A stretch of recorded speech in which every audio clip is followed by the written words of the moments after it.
Next हम बात करते हैं दोस्तों डेरिवेटिव्स के बारे में। डेरिवेटिव एक प्रकार का फाइनेंशियल इंस्ट्रूमेंट होता है जिसकी जो वैल्यू होती है it is derived from one और मोर अंडरलाइंग एसेट्स और सिक्योरिटीज। ठीक है, अब ये एक प्रकार का फाइनेंशियल इंस्ट्रूमेंट ऐसा है कि जिसका खुद का एक अमाउंट नहीं है, इसका अमाउंट किसी के साथ एसोसिएट करके निकाला जा रहा है। इसकी क्या वैल्यू है वो किसी के साथ एसोसिएट करके निकाला जा रहा है। अब वो एक एसेट या एक सिक्योरिटी भी हो सकती है, दो एसेट दो सिक्योरिटी भी हो सकती है, मल्टीपल एसेट मल्टीपल सिक्योरिटी भी हो सकती है। तो यानी कि जो एसेट जो अंडरलाइंग एसेट वैल्यू होती है डेरिवेटिव्स की, it could be associated with shares, bonds, index कैसे, जैसे Nifty 50, currencies, commodities like gold, silver, sugar, coffee. Okay, अब जो डेरिवेटिव होता है ये भी कॉन्ट्रैक्ट होता है दो या दो से ज़्यादा पार्टीज के बीच में, बेस्ड अपॉन द एसेट या फिर नंबर ऑफ एसेट्स। इसकी जो वैल्यू होती है it is determined by fluctuations in the underlying asset. यानी कि अगर गोल्ड की वैल्यू बदल रही है तो इसके साथ जो डेरिवेटिव आपने बाय कर रखा है या जिस भी पर्सन के साथ आप कॉन्ट्रैक्ट में हो तो वो वैल्यू गिरेगी बढ़ेगी। अब डेरिवेटिव के अंदर क्या होता है, अगर मैं आपको आगे जाने से पहले ये बता दूं, देखो यहाँ पर दो पार्टी ऐसी होती है, जैसे उन्होंने कॉन्ट्रैक्ट किया, कॉन्ट्रैक्ट ऐसा किया, फाइनेंशियल इंस्ट्रूमेंट ये किस प्रकार का है, आपने बोला कि आने वाले 3 महीने के अंदर अंदर गोल्ड का प्राइस बढ़ेगा, मैंने बोला गोल्ड का प्राइस गिरेगा। हम में से सिर्फ एक की ही बात ठीक हो सकती है, राइट? जल्दी बताओ हाँ या ना, है ना? मैंने बोला, सामने वाले ने बोला गोल्ड का प्राइस बढ़ेगा, मैंने बोला गोल्ड का प्राइस गिरेगा आने वाले 3 महीने के अंदर। उसने मुझे एक डेट दे दी, आज क्या है, 16 अगस्त, 16 सितंबर, 16 अक्टूबर, 16 नवंबर, हो गए 3 महीने पूरे, सितंबर, अक्टूबर, नवंबर। तो उसने बोला 16 तारीख तक, 16 नवंबर 2023 तक वो बोल रहा है कि गोल्ड का प्राइस आएगा हाई, बढ़ेगा, और मैं बोल रहा हूँ नहीं, गोल्ड का प्राइस अभी जहाँ पर है उससे कम हो जाएगा 3 महीने के अंदर अंदर। हम में से सिर्फ एक की बात ठीक हो सकती है। हम दोनों कॉन्ट्रैक्ट के अंदर एंटर कर गए, इस कॉन्ट्रैक्ट को बोला जाएगा डेरिवेटिव। ठीक है, अब जिसकी बात ठीक होगी उसको प्रॉफिट होगा।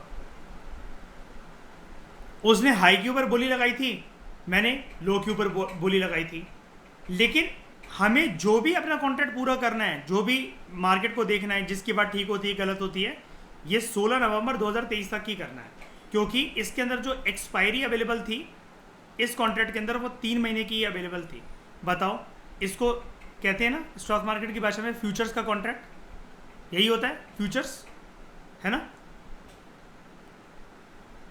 यहाँ पर वैसे तो मैंने आपको डेट दे दी है, आप इसको ऑप्शंस भी कह सकते हो, वैसे तो ये ऑप्शंस है, लेकिन एक प्रकार से यही होता है FNO, फ्यूचर्स एंड ऑप्शंस। तो डेरिवेटिव का एक पार्ट यही होता है। देखो, बाकी मैंने इसलिए नाम नहीं लिया क्योंकि अभी आपको पता नहीं है, फ्यूचर्स एंड ऑप्शंस के बारे में आप जानते थे तो समझ जाओ।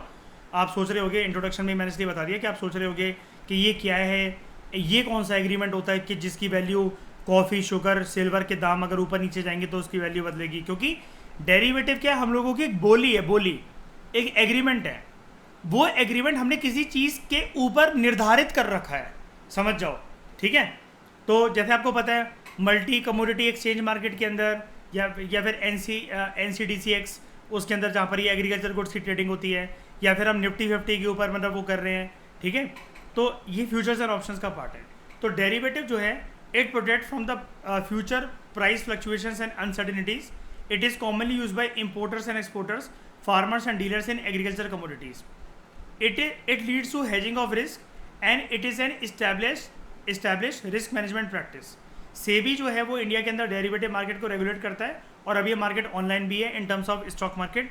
ठीक है, अब डेरिवेटिव ज़रूरी नहीं है कि आप ये देखो कि डेरिवेटिव बढ़ा है तो सिर्फ स्टॉक मार्केट के कंटेक्स्ट के अंदर ही होता है। डेरिवेटिव जैसा कि वो आपको बोल रहा है कि इसको एग्रीकल्चर कमोडिटीज़ वगैरह, फार्मर्स वगैरह ये सब इसको यूज़ करते हैं, मतलब वो एक फ्यूचर कॉन्ट्रैक्ट खरीद लेते हैं। मैं आपको समझा देता हूँ, जैसे कुछ फार्मर को पहले से ही पता लग गया था कि जुलाई अगस्त तक आते आते टोमेटोज के दाम बढ़ने वाले हैं। उन्होंने एक कॉन्ट्रैक्टर को जनवरी के महीने में ही ये बोल दिया था कि जब हम टमाटर की हार्वेस्टिंग करेंगे तो तुम हमसे 50 किलो टमाटर खरीदना, जुलाई के अंदर जो भी रेट चल रहा होगा उस रेट पे तुम्हें हमसे खरीदने पड़ेंगे। वो मान गया कॉन्ट्रैक्टर, मान लो। अब जो टमाटर 20 रुपए के आसपास, 30 रुपए के आसपास जो चलता था वो 200 रुपए, 250 रुपए का पहुंच गया। लेकिन क्योंकि कॉन्ट्रैक्ट ऑलरेडी हो रखा है जनवरी के अंदर कि तुम्हें जुलाई अगस्त के अंदर खरीदने ही पड़ेंगे हमसे, इसको कहते हैं डेरिवेटिव कॉन्ट्रैक्ट। और ये क्यों कह रहा है कि it is hedging of risk? ये भी हो सकता है, जैसे मान लो अब ये कॉन्ट्रैक्टर के पर्सपेक्टिव से मान लो इस एग्रीमेंट को। कॉन्ट्रैक्टर ने टमाटर की खेती करने वाले कुछ लोगों से, कुछ किसानों से ये बोला, मैं तुमसे इस बारी 1000 किलो टमाटर खरीदूंगा और मैं तुम्हें पहले से ही बता रहा हूं कि खरीदूंगा मैं उसको 15 रुपए के रेट पे तुमसे, 15 रुपीज पर केजी।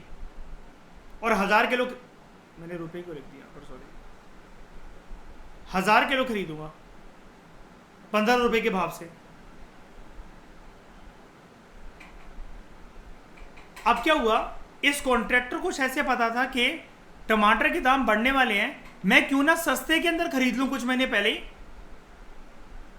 और बाद में जब मार्केट के अंदर सब लोग महंगा बेच रहे होंगे मैं उनसे कम दाम पे रख के बेच दूंगा। समझने की कोशिश करो। इस कॉन्ट्रैक्टर को ये लगा कि इस साल टमाटर के रेट हाई जा सकते हैं, तो क्यों ना मैं पहले से ही उसको सस्ते में खरीद लूं।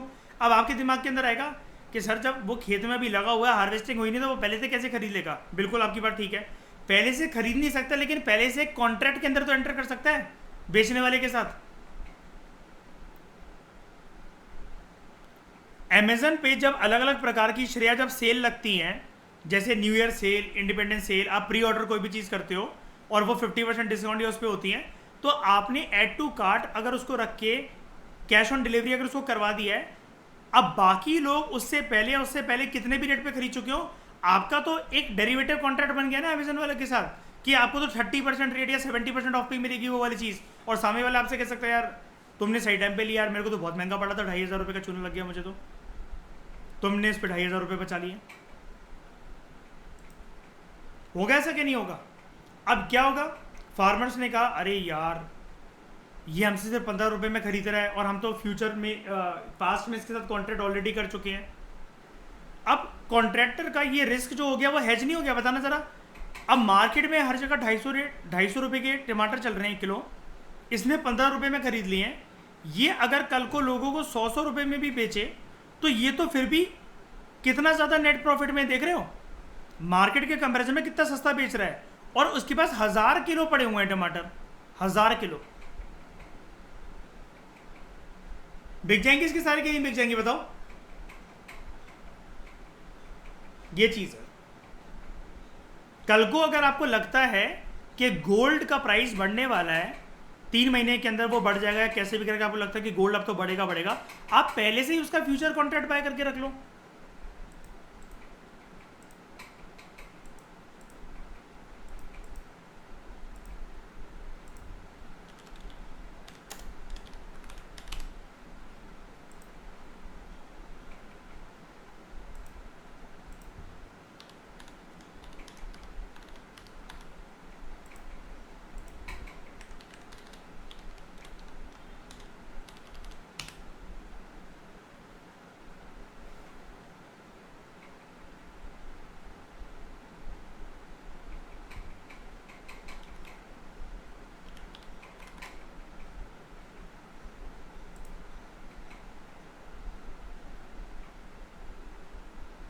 ठीक है, यहां पर हम गए,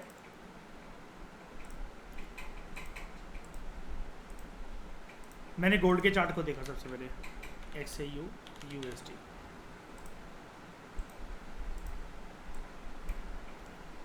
मुझे लग रहा है गोल्ड काफ़ी नीचे आ चुका है, मान लो।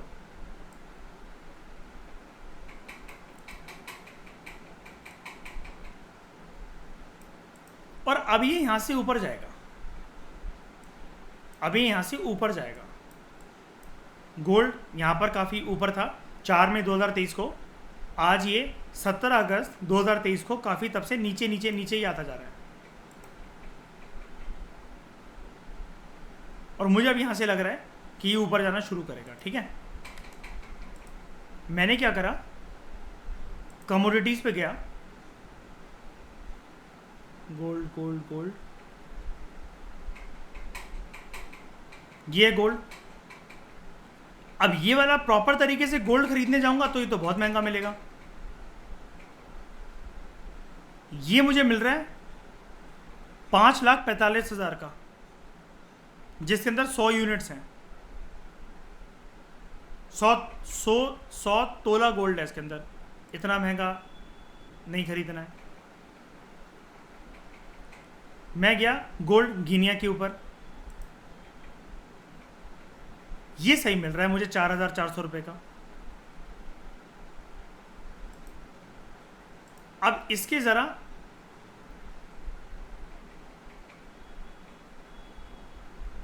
मैं देख लेता हूँ मंथ, मुझे लग रहा है ये ऊपर जाएगा। अब मुझे ये नहीं पता कि कब तक ऊपर जाएगा, तो मैं क्या करता हूँ, ये देख रहे हो डेट 5 सितंबर, 5 अक्टूबर, 3 नवंबर। मैं 3 नवंबर वाला सिर्फ 100 ग्राम सोना, देख रहे हो, सिर्फ 100 ग्राम लिखा हुआ है ना, गोल्ड गिनिया पे लिखा था, ये 8 ग्राम और ये 1 किलो गोल्ड पेटल है 1 ग्राम का। ये अक्टूबर का कॉन्ट्रैक्ट है यहाँ पर। तो मैं अगर गोल्ड माइक्रो पे जाऊँ, ये 54,000 का मिल रहा है, ये भी बहुत महंगा है। तो मेरे लिए गोल्ड गिनिया सही है। गोल्ड गिनिया 8 ग्राम सोना है, काफ़ी ठीक है। और यहाँ पर 31 अक्टूबर का कॉन्ट्रैक्ट अवेलेबल है,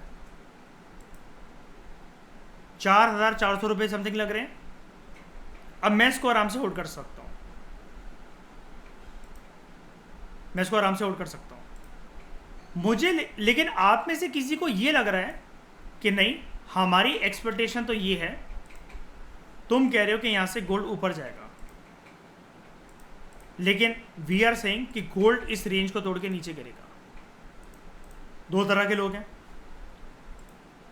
अगर आपको लगता है कि आपके अकॉर्डिंग कि वो नीचे जाएगा, तो मैंने बाय पे दबाया था, मेरे हिसाब से ऊपर जाएगा, आप सेल पे दबा दो, आपके लिए भी उतना ही है 4,453। एक यूनिट है, यानी कि एक पॉइंट जब ये बढ़ेगा तो 1 रुपए की कमाई होगी हमें, 1 यूनिट है। क्योंकि ये बढ़ कितना जाता है कुछ महीनों में, ये भी देख लेते हैं कि कमाई कितनी हो सकती है। अगर जैसे यहाँ पर था, इसका एक स्केल होता है,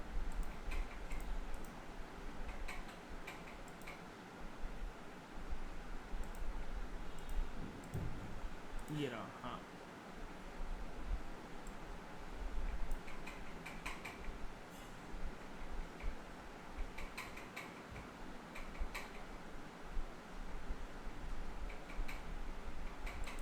कितने पॉइंट है ये, 40 बार्स।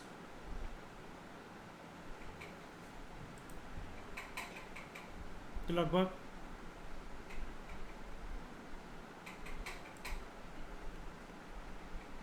8 ग्राम है ना।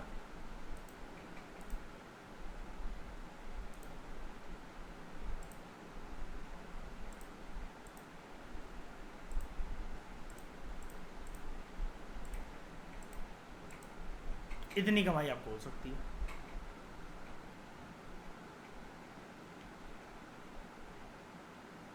₹12,800। एक का कॉन्ट्रैक्ट का पैसा जाएगा पूरा का पूरा, मैं चाहूँ तो बीच में भी कट कर सकता हूँ, लेकिन एक के 4,000 रुपये पूरे जाएंगे और एक के 4,400 रुपये ज़्यादा बन के आएंगे। और 1 ग्राम बाय करना है, ये कितने का है, ये है 500 रुपये के आसपास का।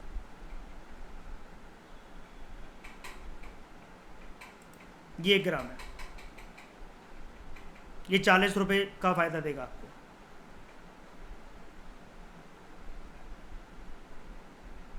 समझ गए क्या होता है ये पूरे का पूरा डेरिवेटिव? तो derivatives can either be traded over the counter और एट एक्सचेंज। आप चाहो तो उसके पेपर कॉन्ट्रैक्ट बनवा लो, या अभी मैं यहाँ पर कहाँ पर बैठा हुआ था, ये क्या है मेरे लिए? एक्सचेंज ही तो है।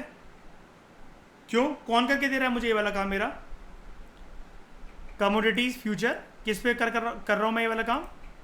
MCX पे, multi commodity exchange, right?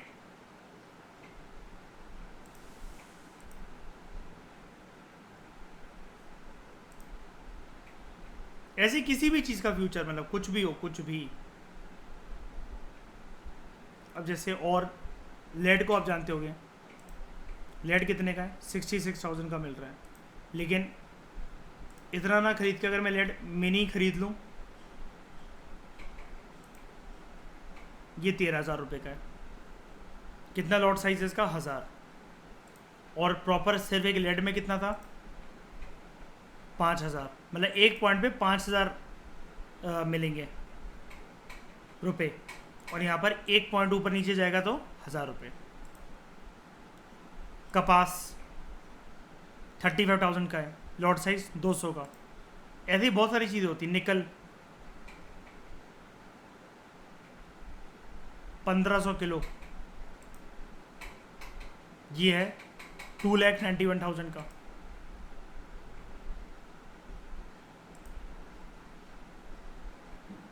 Silver काफ़ी महंगा, 2,45,000 का।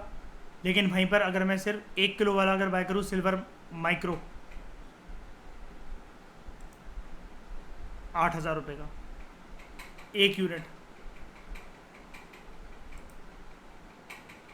ये एक एक दिन में 2-2, 3-3 हज़ार पॉइंट मूव करता है। वैल्यू देखो इसकी कितनी है, इन लैक्स। समझ गए? ऐसे मूव करता है ये। मतलब एक जन क्या बोलता है कि उसके हिसाब से ऊपर जाना है, दूसरा क्या बोलता है उसके हिसाब से नीचे आना है। इसको मिलाकर 2 तरह के लोग मार्केट में होते हैं, जिसको हम लोग क्या बोलते हैं? Buyers and sellers, right? यही होता है ना। जैसे अगर मैं आपको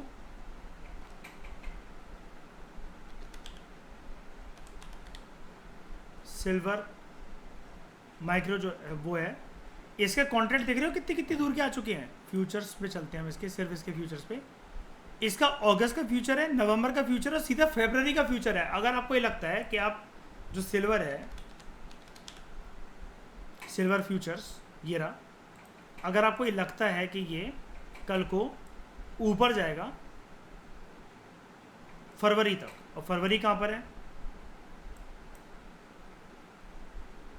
इसके आगे तो ये दे ही नहीं रहा। अच्छा ठीक है, फरवरी, जून, अप्रैल, मार्च, ये फरवरी। यहाँ तक अगर आपको ये लगता है ये ऊपर जाएगा, ठीक है, तो कोई बात नहीं, आप फरवरी का कॉन्ट्रैक्ट पे जाओ और यहाँ पर आप इसको कह रहा है कितने डेज हैं एक्सपायरी के लिए? 198 डेज में, मतलब जो भी होगा एक्सपायर होगा या वो होगा, बाय कर लो। आप में से किसी को लगता है नहीं यार ये फरवरी तक नीचे जाएगा, आप इसको सेल कर लो। कितने लग रहे हैं? 8,200।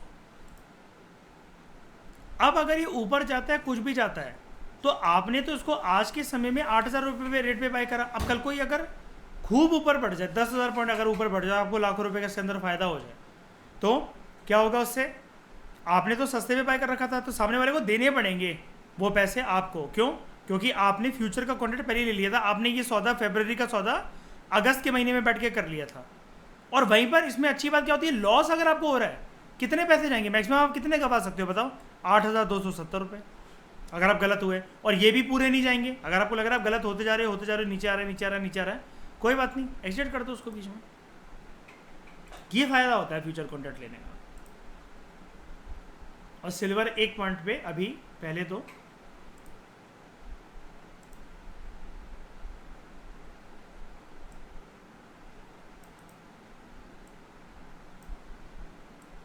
इधर आएगा, उसके बाद वो आपको देखने को मिलेगा इधर।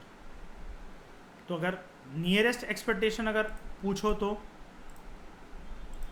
नवंबर फ्यूचर, यहाँ पर हमें सिल्वर को वैसे तो सेल ही करना चाहिए। कितने रुपए लगेंगे? 8,000 रुपये। अगर आपको लगता है कि बाय करना चाहिए तो बाय कर लो। अच्छा, एक पॉइंट यहाँ पर था क्या, it leads to hedging of risk, और ये रिस्क मैनेजमेंट प्रैक्टिस के लिए वो होता है। यार मुझे ना डाउट है कि पता नहीं ये ऐसे पॉइंट पे खड़ा हुआ है कि ये यहाँ पर आएगा भी कि नहीं आएगा, कि यहीं से ऊपर चला जाएगा, ये यहाँ पर आने के बाद एकदम से नीचे ना टूट के चला जाए। अब मैं कंफ्यूज हूँ, मैं एक जगह बोली नहीं लगा रहा, मैं खुद अपने आप में कंफ्यूज हूँ कि दोनों जगह जा सकता है। यहाँ पर आकर ये ऊपर नीचे भी जा सकता है, और इस वाले पॉइंट के ऊपर जाकर ये ऊपर नीचे भी जा सकता है। तो मुझे मेरे किसी ने हाथ बांध रखे हैं, मैं दोनों बाय सेल नहीं कर सकता कि मैं इसको बाय भी कर लूँ, इसको सेल भी कर दूँ, इसको बाय भी कर लूँ, इसको सेल भी कर दूँ, दोनों कर दूँ। एक साइड जब मूवमेंट मेरे को श्योर हो जाएगी, मैं दूसरी साइड को एग्जिट कर दूंगा। समझ गए ना? अगर मैं बाय सेल दोनों करूंगा तो मुझे मेरा नेट प्रॉफिट तो जीरो ही चल रहा होगा, एक जगह प्रॉफिट एक जगह लॉस, तो मैं किसी ना प्रॉफिट में बैठा हूँगा ना लॉस में। लेकिन जब मुझे एक श्योर शॉट जब कन्फर्मेशन हो जाएगी कि अच्छा अब तो ये टूटना ही है, नीचे गिरना ही है, तो ऊपर बढ़ना ही है, तो एक साइड को मैं फिर कट कर दूंगा। तो अब समझ गए, यहाँ पर मैं अभी क्या चला सकता हूँ, अपना रिस्क को हेज कर सकता हूँ, राइट। अगर मैं गलत हो भी गया, मुझे बीच रास्ते में से लौट कर आना पड़ता है। मैंने सेल करा, मेरी उम्मीद ये थी कि ये यहाँ पर आने के बाद ये नीचे जाएगा। मैं अगर कल को गलत हो गया, ये नीचे नहीं गया, ये ऊपर, ये यहाँ पर आया, और ये यहीं से तेजी से भागने लगा, और मैंने इस लाइन पर आने के बाद मैंने नीचे की साइड को बाय कर लिया था। ठीक है, कोई बात नहीं, 4,000 रुपये का आधा, मतलब मान लो कि 50% लॉस हुआ, मैंने इसको हटाया, और फिर यहाँ पर मैंने क्या करा, इसके शोर शॉट मेरे को ट्रेड अगर कंफर्म हो गई, मैंने 2 लॉट बाय कर लिए इसके 16,000 के। तो एक तो जो लॉस रिकवरी होगी वो भी हो जाएगी, और प्लस मैं लंबी रैली एंजॉय कर सकूँगा। इसको कहते हैं हेज करना। और ये जो अपना अभी जैद फ्रेश कोर्स चल रहा है ना, जो अभी अपना ट्रेडिंग वाला जो वो है, जो डाला यूट्यूब पे मैंने, उसमें यही टेक्निक सिखा रखी है मैंने।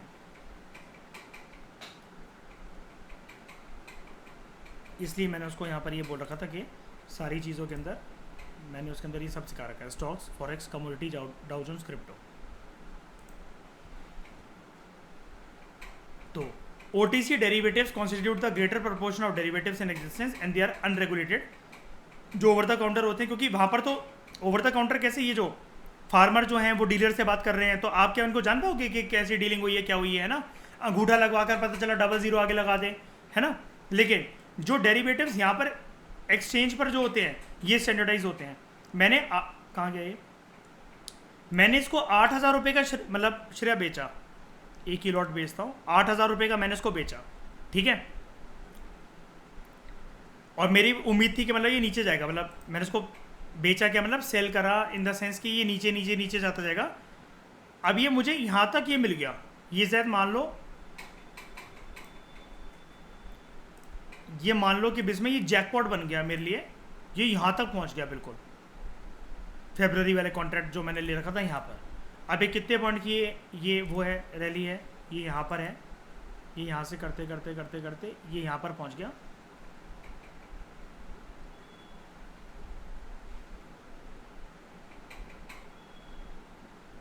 $17,204 रुपये, ठीक है, मान लो उसके आसपास इतना है। ये 7,000 से लेकर ये आपका 5,000 पे 2,001 यूनिट, हाँ ठीक है, 17,000 समथिंग में मतलब मेरे को ये वो मिल सकता, मेरे को प्रॉफिट हो गया। मैंने लगाए थे 8,000 रुपये, और वो डबल से भी डबल हो गया, ट्रिपल प्रॉफिट हो रहा है मेरे को, जितने पैसे मैंने लगाए थे। सामने वाला यहाँ पर मेरे को मना कर देगा कि मैं नहीं दे रहा, यहाँ पर कोई मेरा पैसा लेकर भाग सकता है? नहीं ना। कौन मेरा बाप बैठा हुआ है? वेरी गुड, कोई किसी का पैसा लेकर नहीं भाग सकता, कोई भी, चाहे कितने भी बड़ा इंस्टीट्यूशन हो, चाहे कुछ भी हो, कोई किसी का पैसा यहाँ पर लेकर नहीं भाग सकता। तो ये एक बार को सिल्वर तो देखो इस लाइन को टच करेगा ही करेगा, और फिर यहाँ पर 2 एक्सपेक्टेशन बनेगी, या तो ये ऊपर या तो ये नीचे। इसको कहते हैं सिर्फ ट्रेंड लाइन। ये जब ट्रेंड लाइन ऐसी वाली टूटती है तो मार्केट नीचे गिरता है। जैसे फॉर एग्जांपल आप यहाँ देखो, ये वाली ट्रेंड लाइन यहाँ पर जाकर ये ऐसे करके ये टूटी तो मार्केट यहाँ पर नीचे गिरा, ठीक है। उसके बाद ये यहाँ पर आके टूटी तो ये नीचे गिरा, ये यहाँ पर आके टूटी तो ये नीचे गिरा। अब इसको अगर जोड़ दें तो ये यहाँ से सपोर्ट ले लेकर ये ऊपर भी जा सकता है, इसको कहते हैं ट्रेंड लाइन, ठीक है। तो OTC derivatives generally have greater risk for the counter party than the standardised derivatives, यानी कि ओवर द काउंटर वाले। यहाँ पर आप किसी को जान नहीं सकते ना, पकड़ नहीं सकते। अब कुछ अलग अलग प्रकार के जो डेरिवेटिव्स होते हैं वो थे एक forward contract, future contract, options and swaps, जिसके बारे में हम नेक्स्ट लेक्चर में पढ़ेंगे आराम से, अलग अलग तरह के कॉन्ट्रैक्ट्स के बारे में। तो इस डिस्कशन में दोस्तों फिलहाल इतना ही। Thank you very much for discussion.